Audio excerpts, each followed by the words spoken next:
Hola, buenas tardes. Está silenciado, creo. Sí, Hola, buenas. ahora sí. No, ya te escucho. Ok, voy a preparar esto.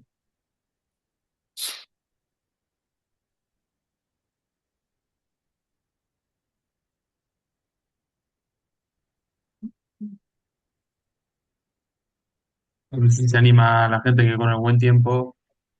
Sí, mm, ahora se pone más difícil que se conecten y que quieran participar porque cada uno ya está con su plan vacaciones, verano. Sí, Pero bueno, ya vamos por mitad de camino también.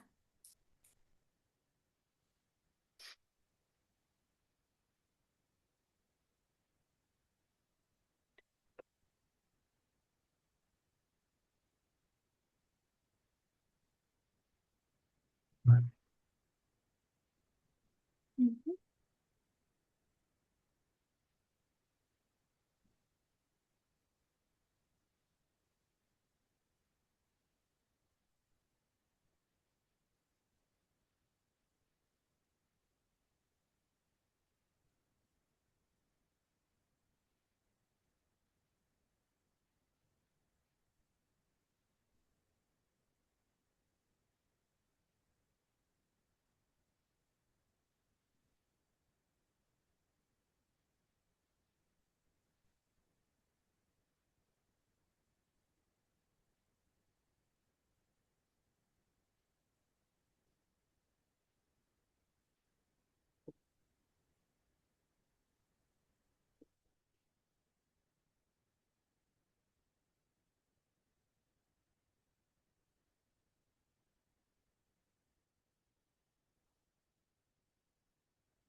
Vale, voy a empezar a admitir que 3 personas.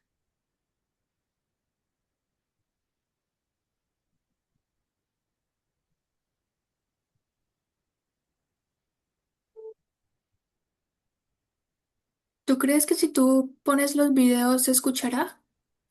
Todo normal, ¿no? Sí, o sea, voy a intentar poner hoy un par de vídeos, sí. Vale, lo digo por si no, para estar pendiente de reproducirlos. Bueno, si no pongo, he puesto el enlace por si acaso en el chat, por si Vale, hubiese problemas técnicos.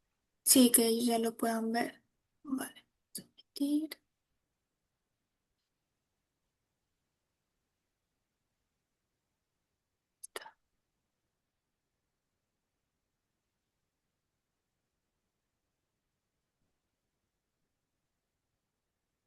Buenas tardes. Buenas tardes. Hola.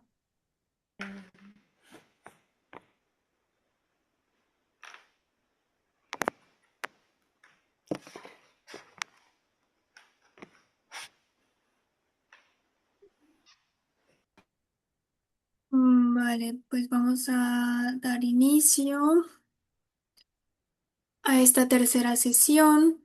Gracias por, por unirse. Hay otra persona en espera. A ver, ahora. Vale, pues primero que todo, bienvenidas a esta tercera sesión del curso de soluciones basadas en la naturaleza del proyecto Empodera. A las personas que se han vinculado pues, durante la última semana. Esta es nuestra tercera sesión. Esta es nuestra tercera sesión. Ya hemos visto en nuestra primera sesión vimos ecología del paisaje y principios de renaturalización y en la segunda vimos técnicas avanzadas de plantación. Estas dos sesiones están grabadas y están subidas al aula virtual. Creo que todas ya tenemos el ingreso al aula virtual. Ahí podemos ver tanto la grabación de las sesiones como materiales adicionales, ¿vale? En esta ocasión vamos a ver la temática relacionada a la creación de microhábitats y antes de dar el paso para esta sesión, quiero, quiero recordar algunos momentos especiales que tendremos durante este mes, ¿vale? Este viernes 12 de junio tendremos nuestro inicio de comunidades prácticas, será virtual. A las 12, de 12 a 2 más o menos, estaremos reuniéndonos todas las personas que han hecho parte, que han participado en... Vale, Marga, lo miramos en cuanto terminemos esta sesión o si no, mañana te doy el acceso, ¿vale? Como venía diciendo, el viernes tendremos nuestra sesión de comunidad práctica donde nos reuniremos todas las personas que han participado de los cursos de Empodera para crear una red entre todos, conocernos, saber qué actividades cada uno desarrolla, si de pronto hay sinergias, si de pronto alguien necesita apoyo, actividades. Bueno, el viernes miraremos todo el tema de de la comunidad de prácticas, ¿vale?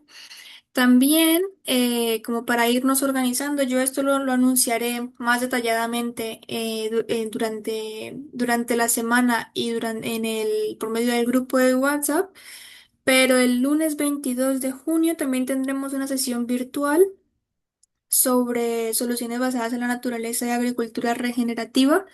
Esta sesión será a las 4:30 de la tarde y la dará Elena López Gun, que es una experta, es fundadora y directora de iCatalyst. Ellos hacen proyectos, ella lidera esta organización, es especialista en gobernanza del agua, seguridad hídrica, adaptación al cambio climático y seguro que nos va a enseñar un montón sobre toda esta temática. Y también el 30 de junio, en la tarde a las 3 tendremos a Marisol Bock. Ella es especialista investigadora y investigadora de cómo transformar o de cómo hacer la transición de medios de comunicación enfocado en perspectiva ecofeminista. Ella nos va a dar una sesión de comunicación del cambio climático y ecofeminismo. Va a estar también súper interesante. También va a ser virtual. Esperamos que la mayoría de ustedes puedan conectarse. Y presencialmente tendremos en junio 26. Este va a ser un recorrido eh, por la fuente de los Cloticos. Esto lo confirmaremos y lo daremos a conocer más oficialmente en el grupo. En la mañana de 10 a 4 haremos un recorrido. Nos harán una caminata para enseñarnos todo el efecto del suelo por el tema de los incendios. También visitaremos cajas refugio, cajas de refugios que han instalado en ese sector. Y también miraremos y haremos bombas de semilla y las tiraremos por el camino, ¿vale? Esta es una actividad presencial y está muy relacionada con lo que veremos hoy de creación de microhábitats, ¿vale? Va a ser como ver lo que hoy escucharemos en teoría. Eso de manera preliminar pero confirmada. Entonces ya en estos días les estaré informando de las fechas, de las personas y de la conexión a cada una de ellas, ¿vale? Ahora empezaremos la sesión de microhábitats, ¿vale? Te doy el paso, José María, para que tú empieces con esta sesión teórica. Perdona, solo lo último. Ok, Cualquier inquietud que tengan, cualquier necesidad, mi teléfono, mi WhatsApp o el correo y lo solucionaremos, ¿vale? Los temas del aula virtual, todo. Entonces, nada, bienvenidas y a ver cómo nos va hoy. ok, gracias. Y buenas tardes. Vale. Bueno, pues exactamente, hoy vamos a ver, ¿veis bien la pantalla? Sí, ¿no? Sí, Ok.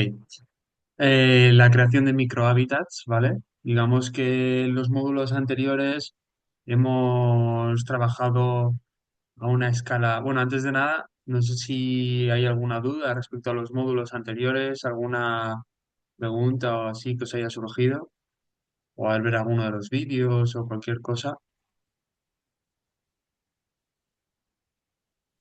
Ok, pues bueno, llevamos unos módulos hablando a una escala más de paisaje, ¿no? A una escala más territorial, hablando de corredores, de plantaciones forestales, pero la realidad es que la biodiversidad no solo depende de esa escala grande, ¿no? Sino que la escala pequeña, la escala micro, es súper importante. O sea, para que, así a modo de ejemplo, un estudio que se hizo de ecología urbana en Berlín demostró pues, que más del 70% de las especies de mariposas de la ciudad no vivían en los parques grandes ni en las zonas más verdes, sino en, en solares abandonados, en fábricas abandonadas, donde se generaban muchos microespacios distintos, ¿vale? Eso es lo que vamos a ver hoy, esos microespacios que se conocen como microhábitats. Bueno, un microhábitat es una estructura, ¿vale? Puntual, pequeña, como puede ser un hueco, una charca, un pequeño seto, que concentra pues, unos recursos vitales muy importantes para una fase concreta del ciclo de vida de un animal, ¿vale? No hace falta que esté ahí un microhábitat presente todo el año, sino que, por ejemplo, una charca que dura unos meses, pero que en primavera facilita la reproducción de unos anfibios, es un microhábitat. Eh, una de las importancias de los microhábitats, ¿vale? Es que son indicadores de naturalidad. Es decir, cuanto más hay, más maduro está el ecosistema, ¿vale? Y cuando los perdemos, o sea, cuando perdemos estos microhábitats, pues los hábitats, los territorios son eh, más homogéneos y por lo tanto, aunque parezca que estén más ordenados, pues biológicamente son un poco más un desierto. ¿Ok? Entonces, si antes de seguir, por ejemplo, si pensáis en un parque cercano, en vuestro jardín o en la ruta al trabajo, probablemente haya bastantes microhábitats que son importantes, como puede ser pues, una higuera vieja en el huerto, una acequia donde se acumula agua, un montón de leña en el campo donde habitan los insectos, o incluso un hueco de un tejado, ¿no? Donde habita un murciélago. Vale, entonces, ¿cuáles son los principales beneficios ecológicos de los microhábitats? Los microhábitats tienen así como cuatro funciones muy concretas en la red ecológica, ¿vale? Que son el refugio y la reproducción, el alimento y soporte en las cadenas tróficas, aportar diversidad estructural y funcional al territorio y mejorar la conectividad. Respecto al refugio y la reproducción, pues las cavidades naturales, ya bien sea en huecos, en troncos, una grieta en la roca o un hueco bajo las raíces, son pequeños apartamentos, ¿vale? Para los animales. Ya sea pues para murciélagos, para aves como mochuelos, carboneros, autillos, y luego también para reptiles y pequeños mamíferos. Al final todos esos animales necesitan lugares donde pasar sobre todo el invierno y también la época de reproducción, ¿vale? Y criar sus jóvenes y también poder protegerse de los depredadores. Por eso cuando talamos un árbol viejo, no solo quitas un árbol grande, sino que quitas un montón de apartamentos para todos estos animales.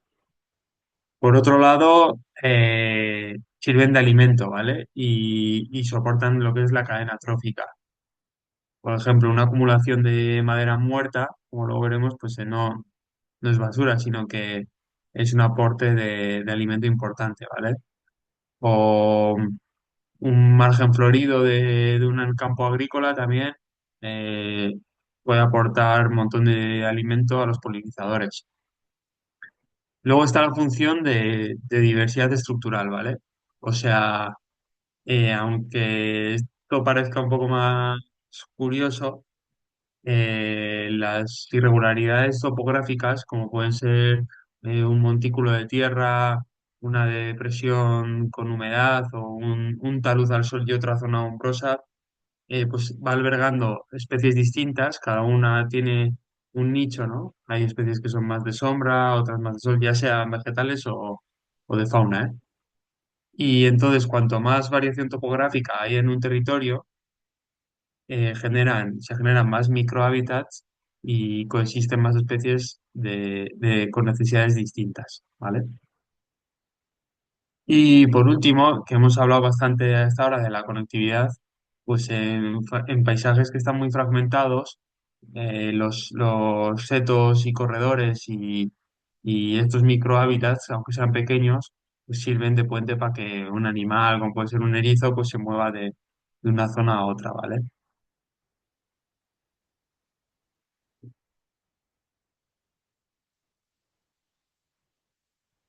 Bien, pues tipos de microhábitats, ¿vale?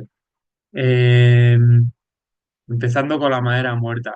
Hay como esa idea de que un bosque bien gestionado, pues los árboles están rectos, el suelo está limpio, sin vegetación, que no hay ramas caídas, no hay tocones, y eso es lo que culturalmente se aprecia como un bosque sano y gestionado, ¿vale?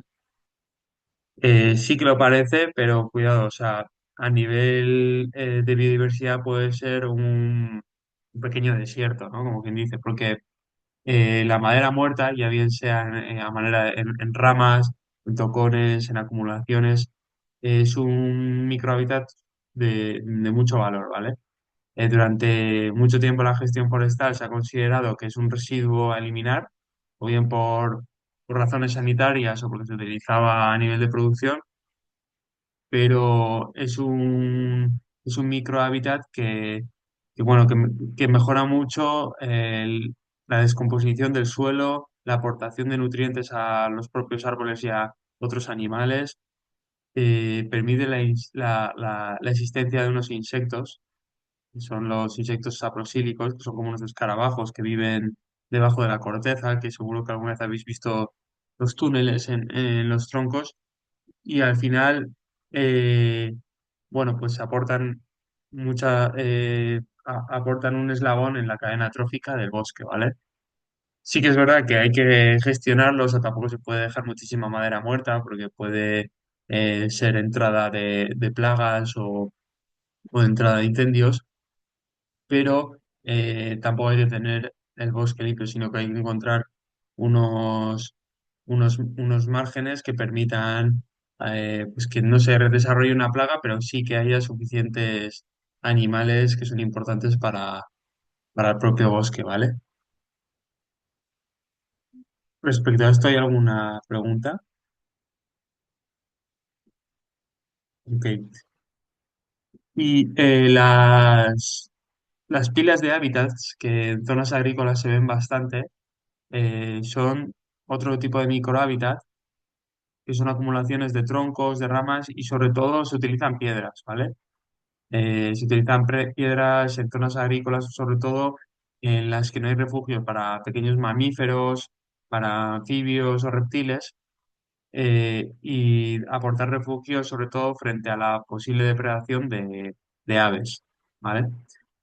Eh, las parcelas o sea, hay un montón de estudios donde se ha identificado como las parcelas agrícolas en las que hay pequeñas acumulaciones de pedregosidad, de piedras, perdón, eh, la presencia de micromamíferos aumenta muchísimo.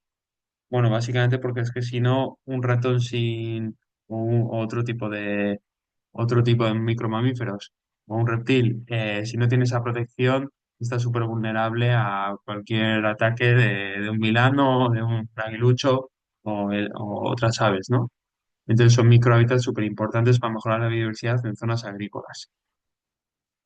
Y ahora antes de pasar al siguiente microhábitat, para el tema de la madera muerta y la escala micro, voy a intentar poner un vídeo, un segundito,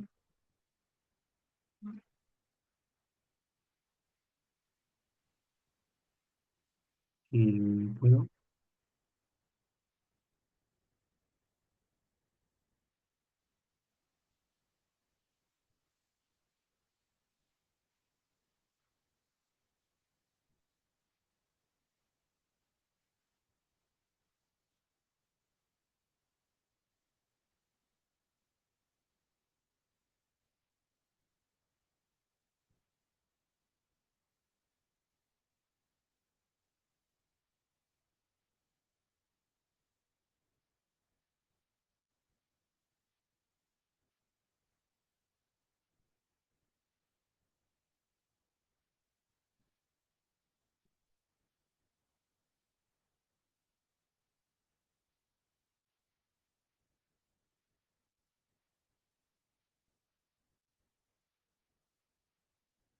Vale, no sé si lo escucharéis bien, ¿vale? Me decís por fin. Eh, este es un programa que está súper chulo, que va recorriendo distintos paisajes forestales de Aragón. Y aquí, pues, es una entrevista en el Pirineo con un agente que es experto en toda la escala micro, ¿vale? Ponerlo. Soy un bosque muestra.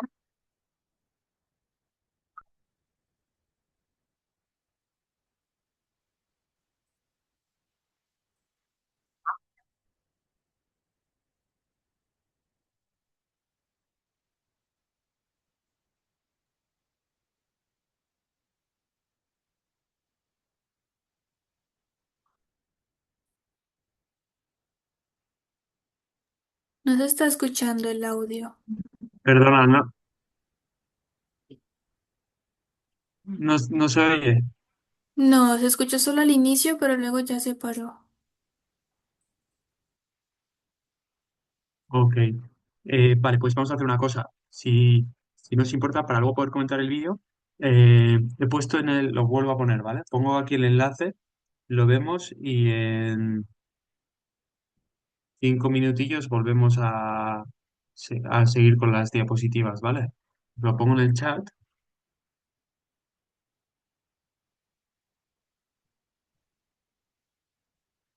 y el vídeo dura 7 minutos, entonces eso, en 8 minutillos volvemos y lo comentamos. Ok. Vale.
Vale, ¿habéis terminado? Más o menos. ¿Qué, qué os ha parecido el vídeo?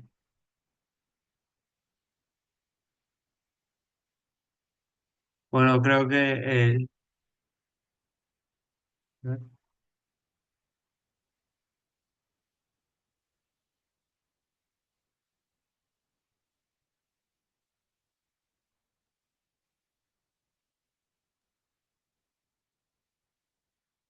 os animo a que participéis un poco porque si no esto es muy Eh, duro. ok, yo puedo decir algo. Me ha Sí, parecido muy interesante, ¿no? Como am, algo que a veces vamos andando por un bosque y vemos un tronco y creemos que eso está muerto, que ya no debería estar ahí. Y es como estabas comentando tú antes, es como una gran urbanización para bichitos y para seres y para criaturas del bosque y cómo es todo está ligado y unos dependen de los otros, como estaba diciendo ahora en el vídeo, el humus donde vive este escarabajo. Es impresionante descubrir estas cosas que yo creo que mi área de interés es digamos, la educación ambiental, lo que es también las niñas, los niños, los jóvenes, de conocer para cuidar. Y yo creo ujú, que estos vídeos son necesarios en la educación para empezar a ser conscientes de la riqueza que tenemos a nuestro alrededor, claro, simplemente. gracias. Gracias por compartirlo.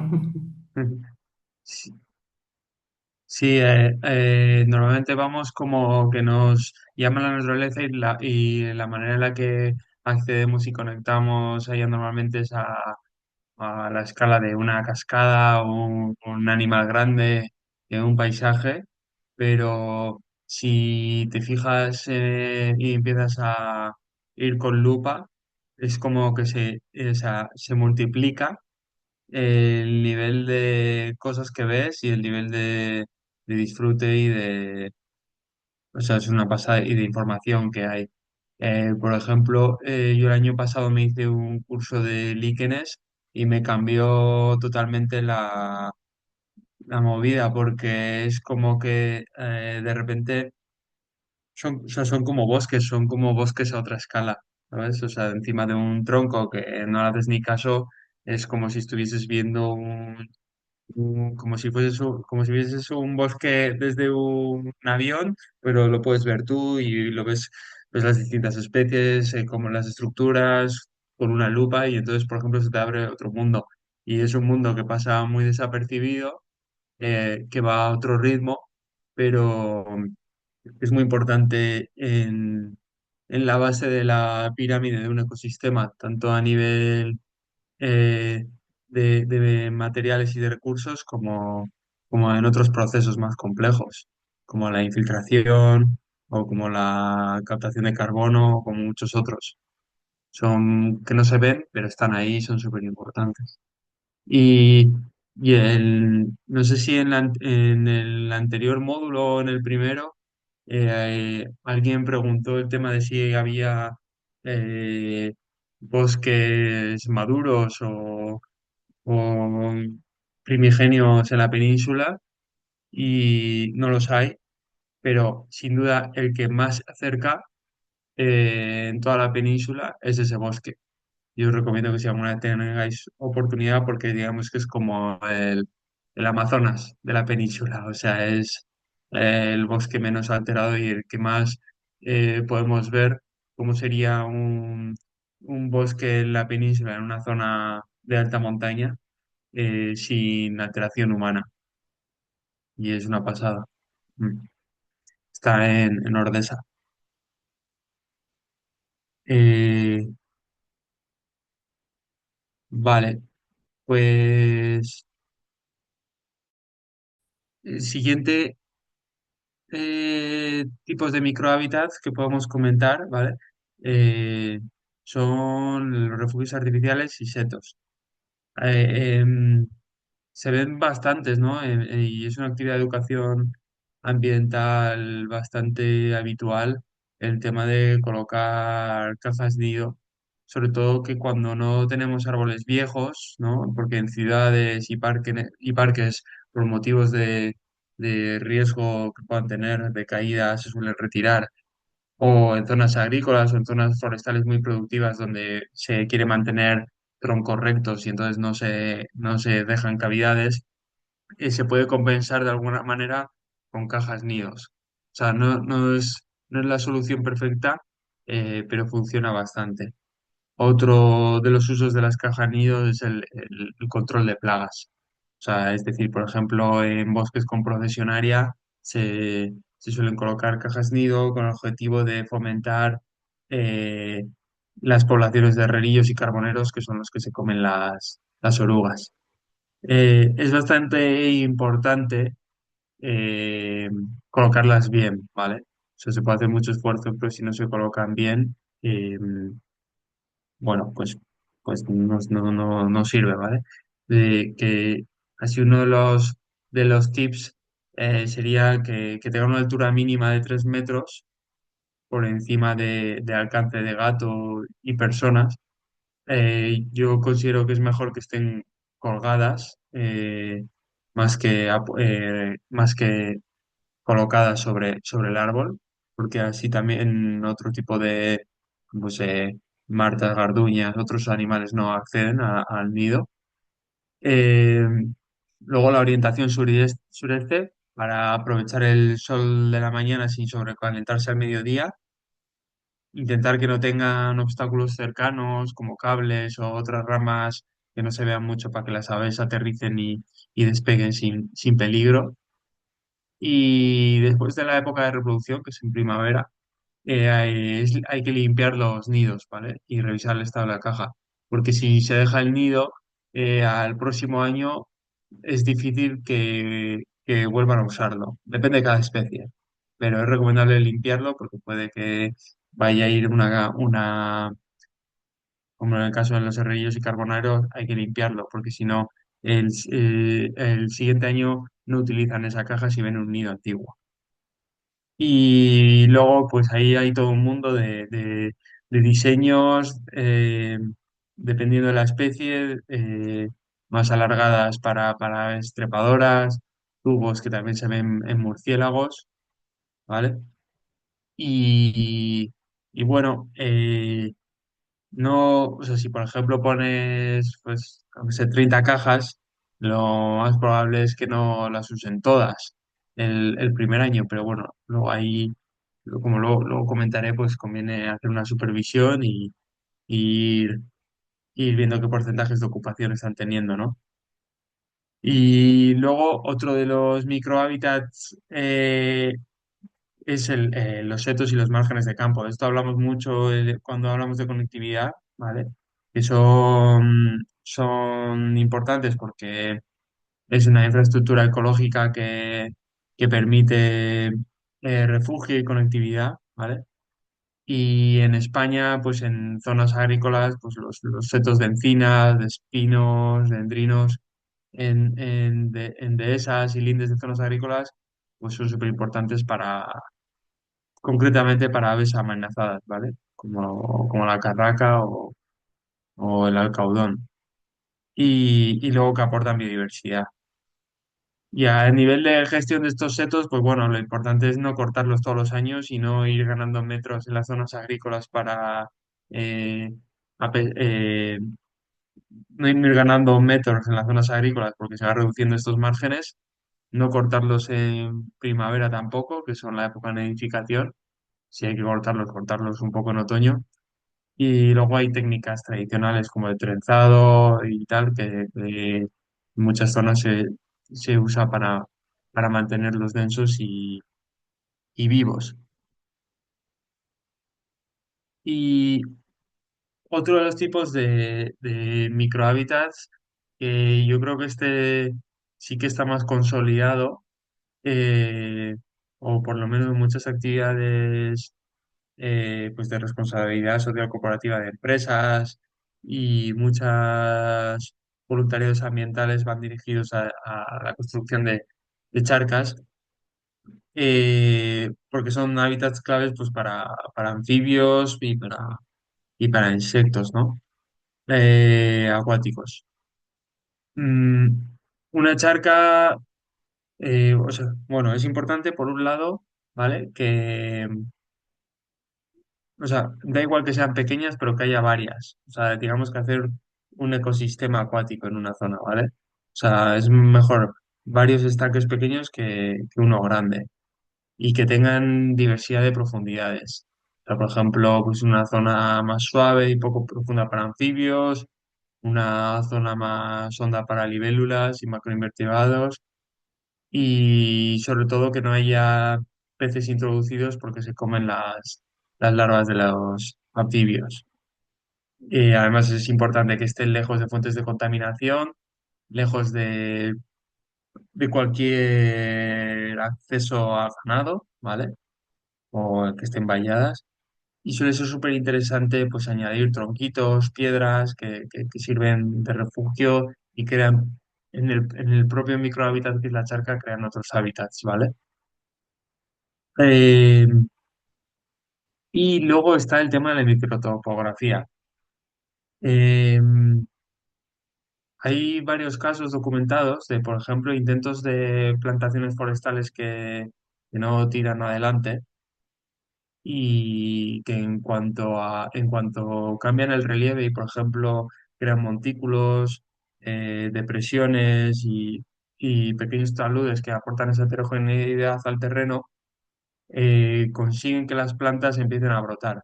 Porque, por ejemplo, ¿por qué? Porque protegen del viento, ¿no? Y las plántulas cuando son pequeñas sufren mucho con el viento. Entonces ahí es un caso en el que la microtopografía ha permitido pues, el establecimiento de una vegetación. Y por otro lado, pues que se generen condiciones de humedad distintas. Entonces, por ejemplo, si hay un invertebrado, un bichito que necesita sol y otro más sombra y humedad, pues en un terreno plano solo habrá los que necesitan sol, pero si creas hoyos, si creas zonas de sombra, pues también pueden habitar otros macroinvertebrados, ¿vale? Y eso se pueden hacer zanjas en zigzag, pues terrazas escalonadas y, y bueno, que eso, que sirven de refugios y sirven de hábitat para zonas donde no hay esas estructuras naturales. Y ahora voy a compartir otro vídeo. Este no es tan... Pues está chulo, ¿eh? Pero no es un bosque tan así, es en Guadarrama, en la zona de Segovia, que explican súper bien cómo hay que hacer una charca, ¿vale? Las charcas, bueno, es que no quiero pisar al vídeo, pero que los anfibios están sufriendo mucho, sobre todo por enfermedades eh, que normalmente se pasan en las botas de los senderistas de un sitio a otro y, y son súper sensibles a esas enfermedades y, por ejemplo, en el sistema central, en picos de Europa y tal, pues está destruyendo mucho las poblaciones. Además, eh, las charcas duran menos porque hay menos precipitación y el aumento de temperatura y los anfibios tienen muchos atropellos. Entonces, bueno, se está intentando favorecer el tema de las charcas y os voy a poner el enlace del vídeo aquí en el chat porque es la directora de ese espacio protegido y lo explica súper bien. Vale. Y nada, os lo he puesto ahí en el chat, ¿vale? Y en 10 minutillos, pues si queréis, seguimos comentando. Y si tenéis alguna duda, me decís.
Vale, pues si habéis terminado, bueno, como veis, parece sencillo, pero tiene su ciencia para hacerlo bien. Y bueno, los anfibios se puede preguntar uno, ¿no? O sea, ¿para qué? ¿Cuál es su importancia? Y bueno, o sea, aparte del valor intrínseco que tiene por existir, porque sí, dentro de un ecosistema eh, son clave porque comen insectos, comen pequeñas lombrices, eh, y a la vez son alimento para reptiles y para otros animales. Y además es que son un bioindicador súper importante porque digamos que su desaparición es uno de los primeros indicadores de que un ecosistema va en declive. Entonces son como la primera alerta porque son súper sensibles. O sea, unos cambios en el pH de un agua o tal lo notan muchísimo, ¿vale?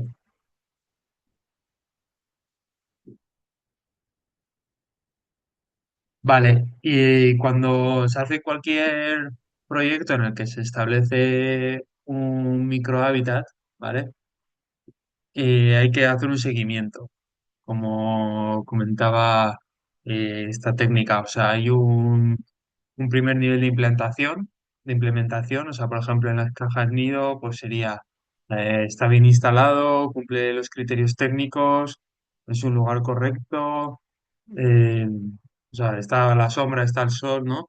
Tiene el diámetro correcto para la especie objetivo, bueno, tener todo eso en cuenta. Luego está el nivel de desempeño, saber si se está usando, qué especies lo utilizan, si ha aumentado la diversidad en el entorno, y ahí hay que establecer una serie de indicadores ecológicos, como puede ser la presencia de X especies o la supervivencia bueno, de plantones, si estamos hablando de algo de vegetación, ¿no? Y luego siempre pues tener en cuenta la gestión adaptativa, que es que si, por ejemplo, una caja nido no se ha ocupado después de 3 años, quizás el problema no sea la caja nido, sino que no tiene árboles con fruto cerca, entonces no va a haber pájaros ahí, ¿no? Entonces hay que ajustar las decisiones según lo que se vaya observando. Como indicadores, hay indicadores ecológicos, que son pues qué diversidad de hábitats se están creando, si hay especies clave presentes, si hay depredadores, y luego indicadores socioeconómicos, ¿vale? Como puede ser la participación comunitaria, si por ejemplo se ha generado empleo, porque igual pues para una charca o para ciertas creación de microhábitats sí que se necesita eh, empleo profesional, ¿no? Y luego está un tema importante, ¿vale? Que es la dimensión social y gobernanza, porque podemos tener el mejor diseño de un microhábitat, pero si los vecinos o las personas locales del lugar no conocen o no entienden por qué se está haciendo esa acción, eh, van a ver como que no sé, esa pila de ramas no se han limpiado o, o que esa charca está trayendo, yo qué sé, especies que no quieren, como puede ser una serpiente.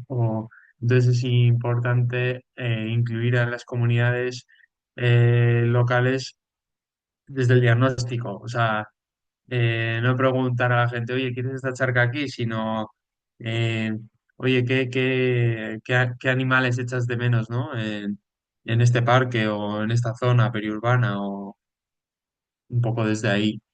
Luego, un punto interesante es el tema de la ciencia ciudadana y implicar a la gente con ciencia ciudadana en la creación de microhábitats.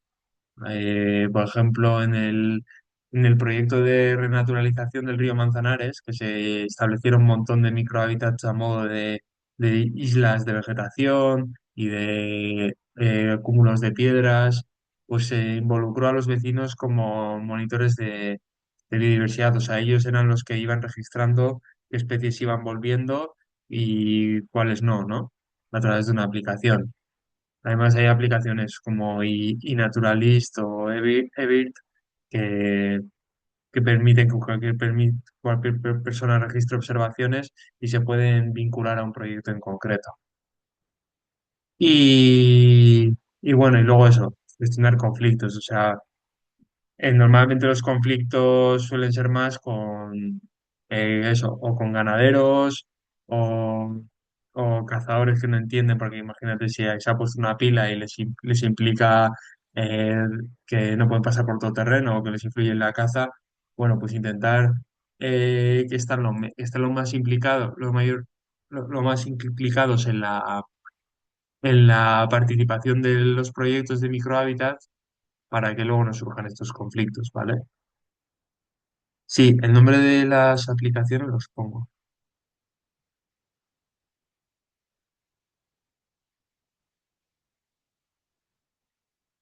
Son naturales y el virus. Yo creo que se escribe así, luego lo miras, ¿no?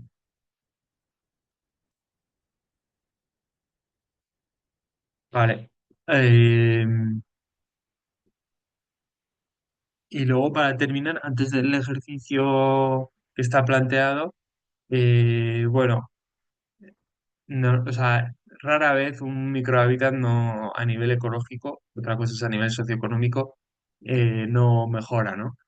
Porque un espacio, porque es una medida sencilla que utiliza lo que ya hay en el propio ecosistema y suele tener sus beneficios súper importantes. O sea, pues aquí hay unos ejemplos, pues como charcas que pusieron en paisajes agrícolas, que bueno, aumentaron la población del tritón crestado.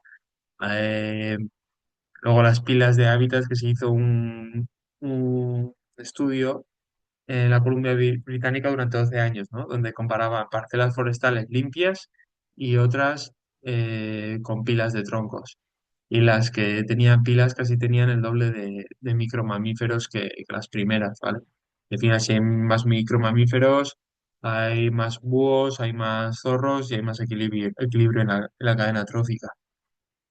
Y, y, por ejemplo, también en España se han hecho varios proyectos live de recuperación de setos ribereños y charcas bueno, que han supuesto la vuelta de anfibios, de aves acuáticas. O sea que un poco la reflexión final es que sin hacer una gran inversión, son unas intervenciones de bajo coste con un alto retorno ecológico. Y se pueden hacer desde en tu jardín, proponerlo en un parque del ayuntamiento o por supuesto ya a una escala más grande a nivel forestal o a nivel agrícola, pero que utiliza un poco las propias dinámicas de un ecosistema y le da como un empujón, ¿no? Y parece que no, pero en un territorio que cada vez está más fragmentado, que cada vez es más homogéneo, eh, pues todo lo que sea heterogeneidad, pues mejora la biodiversidad, ¿vale? Y si tenéis alguna pregunta antes del ejercicio que he preparado, lo voy a ir compartiendo. Si te puedo preguntar una cosa. Sí, O sea, todas estas iniciativas idealmente no deberían estar coordinadas porque, o sea, no sé si existe un peligro de que introduzcas un desequilibrio en el ecosistema, favoreciendo más a una especie frente a otra por el tipo de cajas o de refugios que colocas. No sé si me explico. ya. Eh, bueno, es difícil, o sea, si un sistema ya está desequilibrado, ¿vale? O sea, imagínate, por ejemplo, sí que puede pasar que aumente ese desequilibrio. O sea, si por ejemplo hay una especie de ave que no debería de haber ahí y pones una caja de nido, pues igual potencias. Mm, pero en general, no, no sé, igual en entornos urbanos, pero en entornos forestales y agrícolas no creo que sea un problema No, porque es como un pequeño empujón, ¿sabes? No, no es algo tan agresivo como introducir una especie o traslocar una especie de un lugar a otro, sino que ya aprovecha las propias condiciones del ecosistema. Sí que, por ejemplo, en entornos urbanos que están tan degradados y donde hay tantas especies exóticas, pues sí que se puede producir pues que hagas una charca y yo qué sé, pues que lo utilicen más unas tortugas que no debería haber ahí, ¿no? Y sí que en ese sentido, pues requiere más seguimiento. Mm. Pero en general, por lo que yo he visto, potencian las especies autóctonas que están en declive por falta de esos microhábitats. No sé si te he respondido. Sí, gracias. No tenía la Ok. duda también de si aparte de hacer un seguimiento se hace como un estudio previo, como simulando qué es lo que puede pasar, pues dependiendo de cuántas cajas pongo, de qué tipo. Eh, bueno, sí que se intenta elegir la idoneidad del lugar, ¿no? Y, por ejemplo, sí que a nivel de cajas en concreto, eh, o sea, tampoco hay muchísima información, pero sí que se intenta respetar pues 100 metros entre una y otra. Para las charcas también hay ciertos pliegos, ¿no? De cómo hacerlo bien, pero bueno, elegir, como decía la mujer del vídeo, elegir el lugar es lo más difícil, porque se tiene que juntar una idoneidad ambiental con que también a nivel administrativo te lo permitan, ¿no? Mm. Vale, gracias. ¿Alguna otra pregunta? Sí, yo tenía una pregunta, Chema, acerca de cómo llenan el agua para las charcas, porque supongo que no hay agua ahí y tienen que traer un agua externa y reponer el agua o dejar que se seque cada año. Y también lo que Sí. me tenía curiosidad porque si llenan, hacen el espacio, ¿no? El agujero, el hoyo y luego ponen el agua, eso va a empezar you a absorber la tierra y se va a perder el agua. Entonces decía que ponían un recubrimiento, un plástico o algo así. Sí, a ver, en la gran mayoría de los casos se pone una lona impermeabilizante.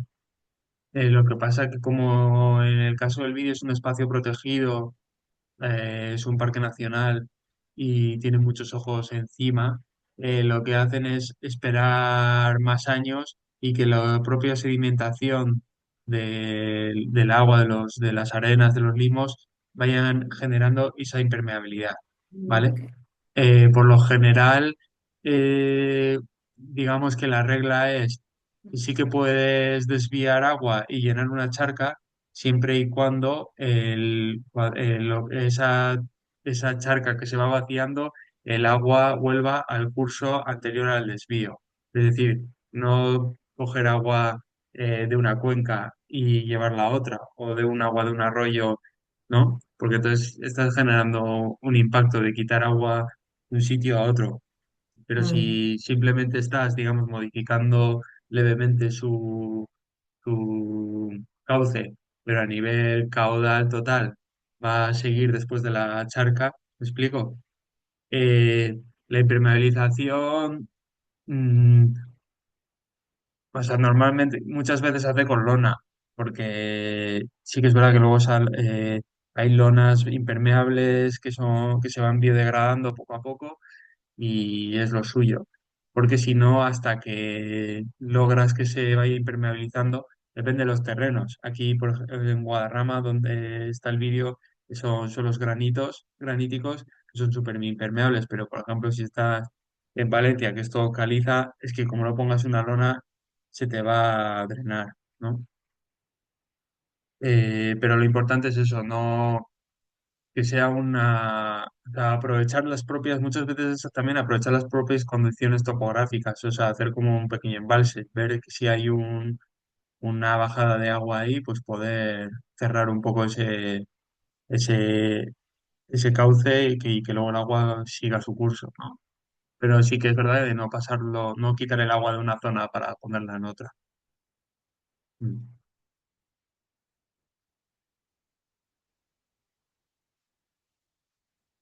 Vale, pues voy a abrir el ejercicio. A ver dónde está.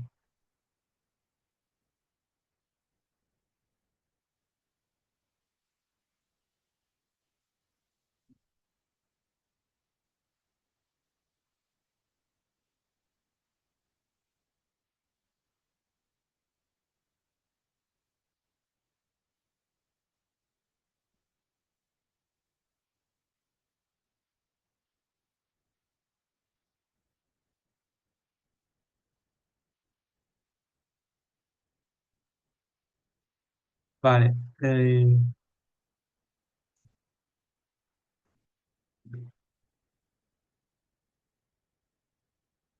Esto está dentro del módulo 5.3, o sea, lo tenéis en la plataforma, pero por si acaso lo comparto aquí.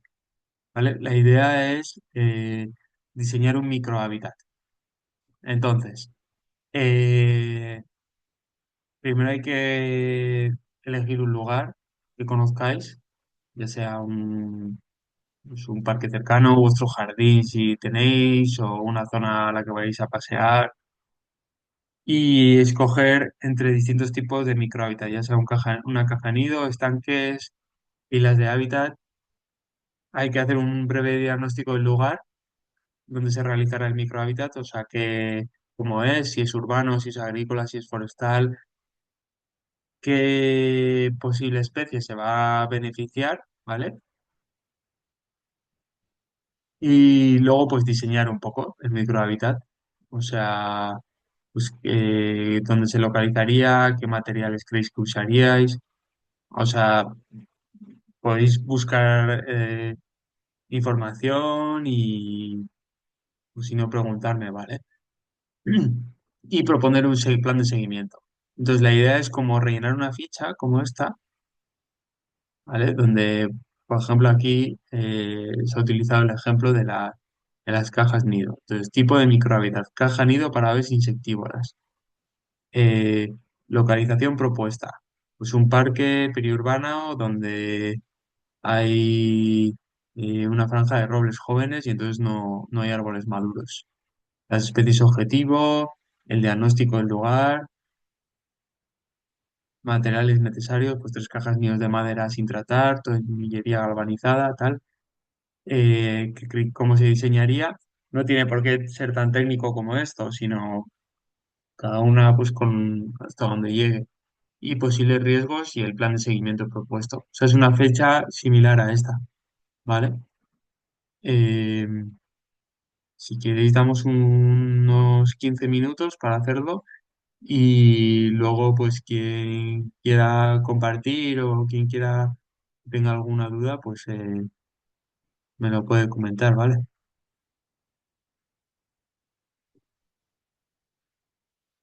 ¿Se ha entendido el ejercicio? Ok. Yo estoy aquí si tenéis cualquier duda.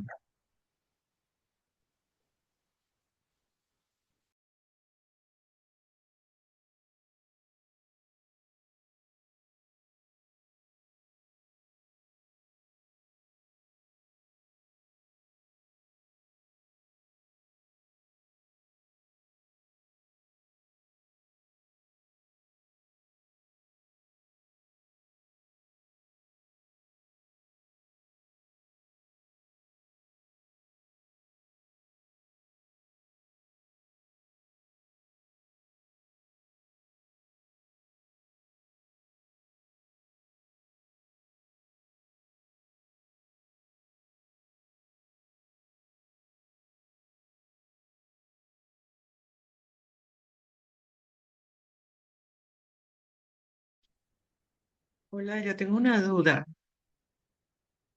A ver. Sí.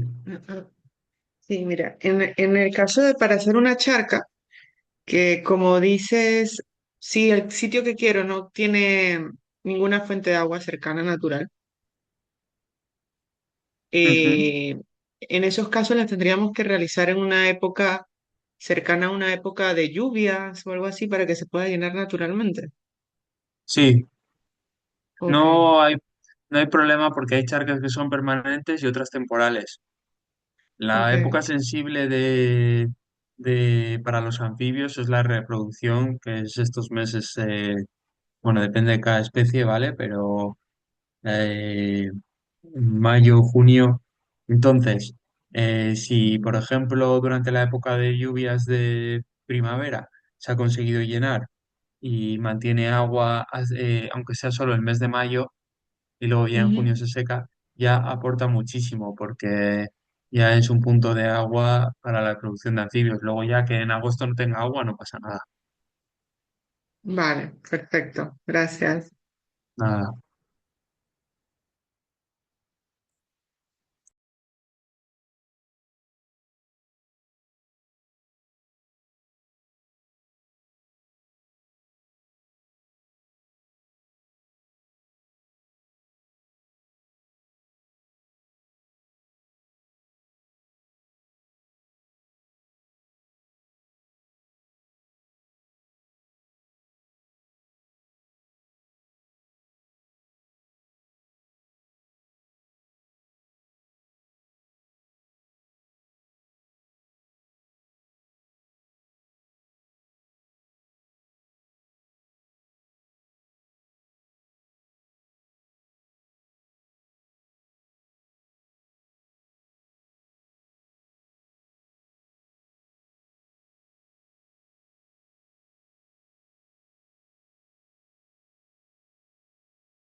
A ver, no sé si me oyes.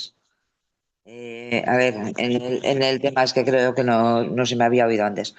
Vale, que en los casos, por ejemplo, que no tengamos un acceso, ¿no? O sea, yo entiendo que esto es todo o bien yendo a monte o yendo a zonas más alejadas de urbe, ¿no? De cercanía a la ciudad o al pueblo, vamos. Pero sí que se puede hacer un micro hábitat en zona, no sé, yo tengo un terreno, ¿no? Y yo en ese terreno puedo hacer un estanque donde pues tanto pájaros como pequeños animales puedan ir a beber y eso.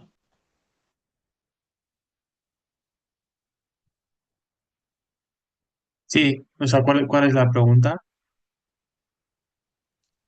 ¿No? Que me refiero que se consideraría como un microhábitat igualmente. O sea, si yo, por ejemplo, Sí, hago un mini sí, sí, estanque dentro de mi parcela, que por ejemplo actualmente pues les pongo cuencos con agua, les pongo, porque sí tengo una pajarera grande y ahí tengo canarios míos, pero acuden pues otros pajarillos, ¿no? Acuden cagarneras, acuden rabilargos, o sea, yo les sí, facilito comida. de hecho es un buen ejemplo, o sea, si no hubiese ese punto de agua, lo notaría muchísimo. Mm. Y en zonas urbanas y en jardines A también ver, hay está claro que potencial. no voy Sí. a tener ranas, Ujú. obviamente, pero bueno, que sí que hay limitación al Bueno, acceso al agua, al acceso a comida. eh, Ahí te digo, y sí, no, y te digo entrecortado. sí, no tienes ranas hasta que algún día puedes tenerlas, ¿eh? Sí, ya está claro. No, además, de hecho, por ejemplo, tengo pilas de leña y tal, y efectivamente, vamos, me han llamado hasta la atención, ¿no? Mm, De que es que hay bichitos. Digo, ya es que es normal, ¿sabes? O sea, ujú, vivimos en el campo. Pero bueno, ujú. ese es un hándicap que vamos a tener en muchas ocasiones, supongo. Igual que en el tema de estanque, a ver, yo estaba en brigada y sí que es cierto que, por ejemplo, aquí en Soneja hay varias balsas de abastecimiento de agua para animales que de hecho se rellenan anualmente y sobre todo a estas épocas, ¿no? Que de Ujú. hecho lo llenan los que se preocupan de romper una lanza a su favor, de que son ellos los que se ocupan de esas balsas. No son pocas, hay varias. Ujú. Pero vamos que sí que se han hecho flora, o sea, flora autóctona se ha restaurado allí en las balsas que iniciaron siendo de cemento y Ya. hoy en día están preciosas. Sí, a ver, o sea, claro, o sea, sí que es verdad que las balsas de incendios, depende de las características, tienen que estar libres de piedras de vegetación para que puedan cogerlo No, el agua. vamos, son balsas de agua para los animales, no es para, Ah, vale, no vale, son de incendios, son como has dicho, pequeñas brigadas, balsas que se han hecho con cemento y que, que se puede. Sí, no, no, sí, pero bueno, que es que estamos un poco todos en comunión. Aquí no hay cruces, o sea, todos vamos a una. ujú, Y las balsas de agua, ya te digo, las rellenan cuando se ve que se quedan cortas de agua, son los propios cazadores los que las llenan.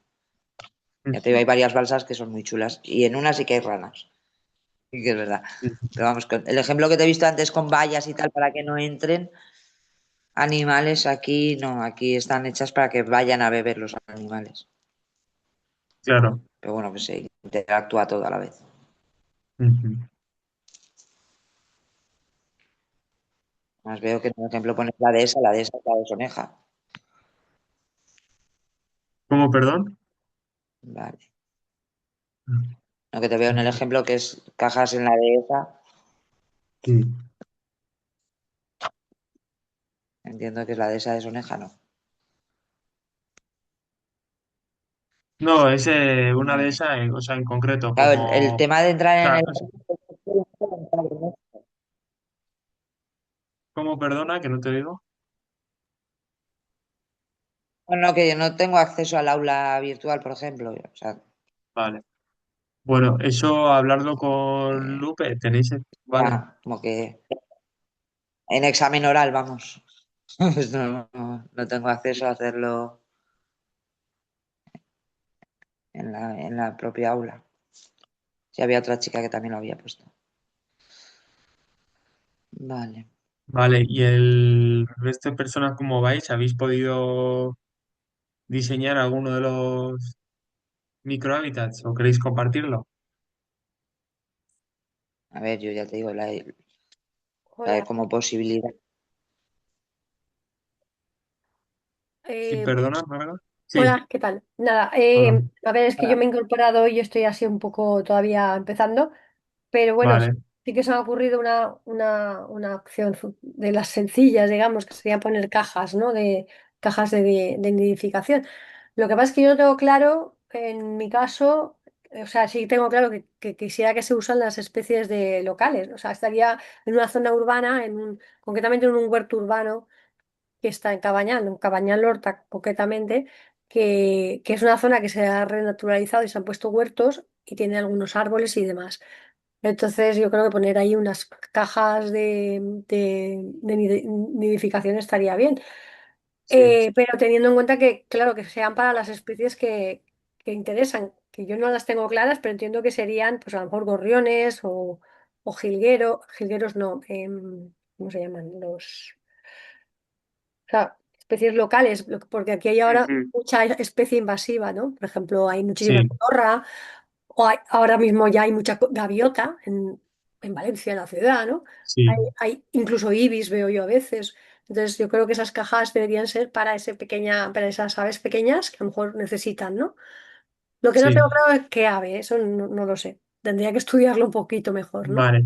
Bueno, en ese sentido, para las aves que has comentado, que encima vienen bien cerca de un huerto, porque son aves insectívoras, es importante que el diámetro sea pequeño, ¿vale? Como, pues, como de en torno a dos, bueno, te diría 3 centímetros o así. La Ah, apertura, ¿no? sí, de tal manera que un pájaro sí que puede, una ave insectívora pequeña, que se llaman esos paseriformes, sí que pueden entrar, pero una paloma o una cotorra no, y entonces están protegidas. Ujú. Ahí es importante el tema del diámetro. Por lo general, eso, ahí es lo bueno, que los diámetros pequeños no permiten la entrada de las especies eh, alóctonas o que no debería haber ahí, que normalmente suelen ser más grandes. Mm. Sí, a mí se me había ocurrido que serían eso, los gorriones, o incluso, no sé si con los norinas que también vienen en ciertas épocas, ¿no? Pero no sé, bueno, en principio Sí, gorriones a lo mejor es que es el tipo de ave que es más de todo el año. Y sí, sí, sí que había pensado que tiene que ser algo que tenga la apertura muy pequeña para evitar precisamente que las que no queremos no las eso es. colonicen y que estuvieran colocadas en alto, lo más alto posible también por tema de felinos, ¿no? Porque también hay mucho gato semi-abandonado o asilvestrado, que esos Sí, también, ¿no? Entiendo. y se puede eso poner, en vez de ponerla taladrada al árbol, sino que cuelgue con Colgada, una anilla colgada, ¿no? y así dificulta mucho el acceso. A Mm, ver, son súper ágiles algunos mamíferos trepadores, pero que dificulta mucho el acceso a los huevos. Pues esa Mm, sería un poco la idea, desarrollarla un poco mejor, ¿no? vale. Pero creo que es Ujú, una zona que está bien, por eso, porque precisamente se ha renaturalizado y entonces hay una zona de huerta muy chula. Pero todo lo alrededor está muy degradado, es un descampado, ¿no? Y también hay algunos árboles de sombra que se han puesto, una morera o una higuera, por ejemplo, entonces se puede aprovechar esos árboles para colocar las cajas, ¿no? En lo sí, alto. sí, es una buena idea. Y luego que estas cosas llevan tiempo, o sea, la colocas y igual el primer año no. no funciona y el segundo sí, ¿no? Por eso hay que hacer un seguimiento y luego que cuando se hacen renaturalizaciones como la que estás comentando, eh, pues dentro de 7 años, si se va haciendo un mantenimiento y una mejora, o sea, son procesos que llevan tiempo, pero bueno, que luego se notan. Mm. Y en concreto, en esta zona ya llevan 10 años trabajándola, o sea que lo que digamos que Ujú. es la parte de la huerta está muy, muy bien, o sea, está muy Sí, consolidada, ¿no? Pero bueno, sí, yo creo que podría ser un complemento interesante. ok, gracias. Nada, vosotros.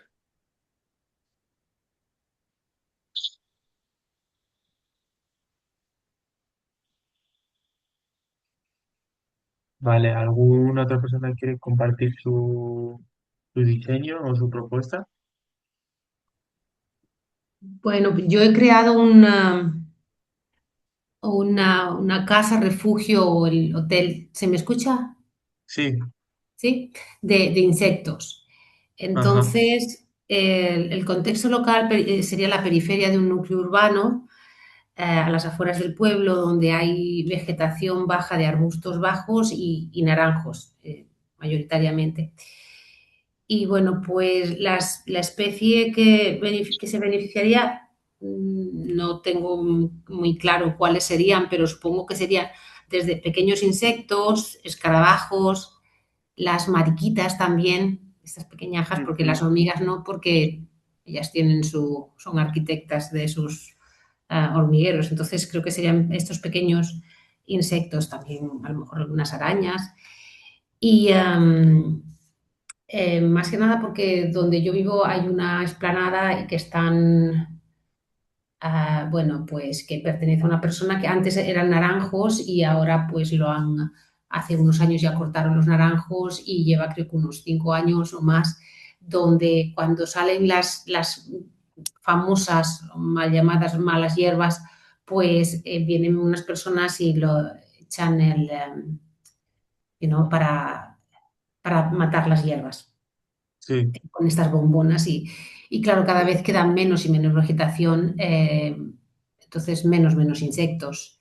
Y supongo que todo eso es la cadena también de las aves y todo lo que conlleva. sí, Entonces, bueno, pues era eso, que tuvieran un refugio para que estos insectos pudieran seguir reproduciéndose. vale, Y el diseño, pues sería coger una caja de estas que son de madera, que las podemos encontrar en las fruterías. Y esto lo digo porque no me lo acabo de inventar yo ahora, lo he hecho, lo he puesto en ujú, práctica con niñas y niños en colegios. Entonces, ese sería más o menos, no sé si lo veis, el sí, dibujo, no sé si se ajá, ven cositas redonditas, porque lo que sí, cogimos eran cañas pequeñitas de unos a lo mejor 10 o 15 centímetros, que es lo que mide la profundidad de la caja, y se ponen en vertical, con la apertura hacia arriba. Entonces cogíamos esas cañas, que son las cañas cuando vas pues, de una marchal, por ejemplo, estas que se usan también para poner los tomates y hacer todas las estructuras estas de los.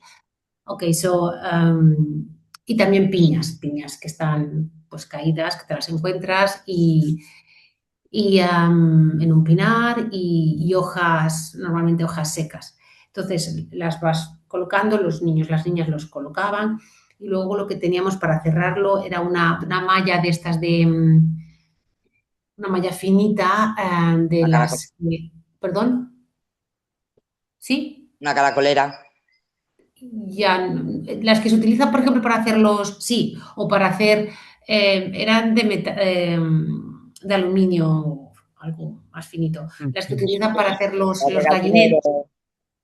con un espacio pequeñito, no era plástico, y luego eso se grapaba alrededor de la caja y ya tenías, para que no se movieran, y eran bastante consistentes. Entonces, pues yo creo que luego tendríamos que anclarlas a algún lugar que fuera fijo, no dejarlas en mitad sí, ahí del campo, sino tal vez o atarlas Claro, pero si te sulfatan, te rompen todo el. y ahí está el tema. Bueno, Sería pero tal vez Es que es- ponerlas en la parte donde están los naranjos, en algunos de los naranjos a lo mejor, en fin, una posibilidad. ahí sí, claro, pero es bueno, que mejor que bien. no haya, ¿sabes? Aunque o sea, es una aportación. Ahí dos cosillas que no has comentado que No son sé. importantes es que no, y que intentar que no haya madera con algún producto, tipo Mm, barnices y tal, aunque sea cerca o sosteniendo, intentar que no tengan producto. Y luego a veces eh, eso, que no haya cortes muy, bueno, para las alas y tal, que los tubos por interior estén un poco, pues bueno, un poquito lisos, ¿sabes? Que no tengan muchas astillas o... Pero bueno, la verdad que están muy guay los hoteles de insectos y aporta refugio a, vamos, a un montón de insectos que están pasándolo mal y más en una zona donde se esté dando ese tratamiento. Así que es buena mm, idea. mm. Gracias.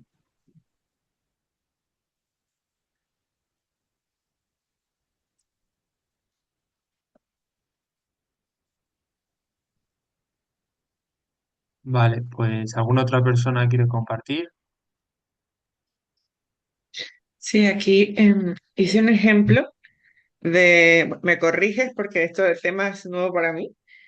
Ok, Entonces, el tipo de microhábitat, una charca temporal para anfibios, ¿sí? sí, En la localización en un parque agrario por Fuenlabrada, por ejemplo, ¿sí? vale. En Madrid. Entonces, en mis especies objetivos, lo tuve que investigar. Ujú, Entiendo que el sapo partero, el sapo de espuelas, el sapo corredor y el gallipato, vale. ¿sí? El diagnóstico del lugar es un parque con zona de cultivos, relativamente pocas personas, materiales necesarios, bueno, como lo comentaste, las retroexcavadoras, lonas impermeables. eh, bueno, entiendo que el tipo de suelo, al ser fértil, puede ayudar a ser un poco arcilloso, limoso. O sea, tendría que Ujú, revisar bien esa parte. Criterios de diseño, pues no lo tengo tan claro qué profundo, o sea, qué me indica a mí la profundidad de la charca. El anfibio, los anfibios que quiero tratar claro, o eso. el... ¿Sí? ¿Y qué más? ¿Siempre tiene que ser circular o puede ser cuadrada, rectangular? ¿De cualquier forma la Vale. charca? Vale, mira, respecto a las especies que has dicho, Sí. en esa zona los sapos sí, el gallipato es demasiado exigente como para una zona así agrícola, ¿vale? Ok. En una zona agrícola, respecto a una charca, lo más importante sería dejar un perímetro una cosa es la charca, pero luego un perímetro alrededor que no lo labren ni echen ningún tipo de producto que se Ujú. pueda infiltrar hacia la charca y afecte Ok, a las especies, ¿vale? O sea, una cosa sería vale. la charca y otra cosa, pues poner, digamos, conseguir que en una zona perimetral no se eche ningún producto. Y Vale. respecto al diseño, eh, aquí lo mejor es observar la naturaleza. O sea, en la naturaleza no hay líneas rectas, no Mm, hay círculos, bueno, a veces sí, pero por lo general no, es decir, hay irregularidad y hay heterogeneidad. Entonces, en concreto los sapos que has comentado, por ejemplo, suelen poner sus puestas en aguas muy poco profundas. ¿Vale? En ok. plan, 20 centímetros, pero incluso 10, pero no hay problema en hacer una zona donde igual haya medio metro y que vaya subiendo y luego haya otra zona donde sí que va a ir la puesta, ¿vale? Pero, Mm, o sea, lo suyo sería que haya distintas profundidades. Y, por mm, ejemplo, y eso, y que sea irregular. Em, la, al final mucho de esto es observar, ¿no? Cómo es una, o sea, de repente, sí que es verdad que las puestas de anfibios no se suelen ver mucho, a no ser que vayas atenta, pero si vas un poco atenta las ves en esta época y, y de repente pues están en una acumulación de agua, en un charco, en zonas irregulares, cada una lo suyo, sí. Vale, pues muchísimas gracias. Nada, a ti.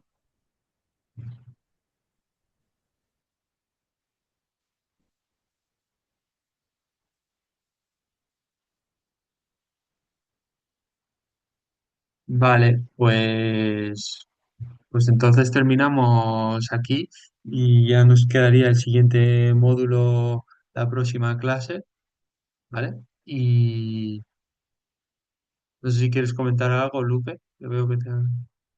No, no. Ah, ok. Ya internamente le diré a cada una, por ejemplo, a Olga para el aula virtual el acceso y las sesiones que se vienen ya las comentaremos por el grupo también. ¿Vale? Vale.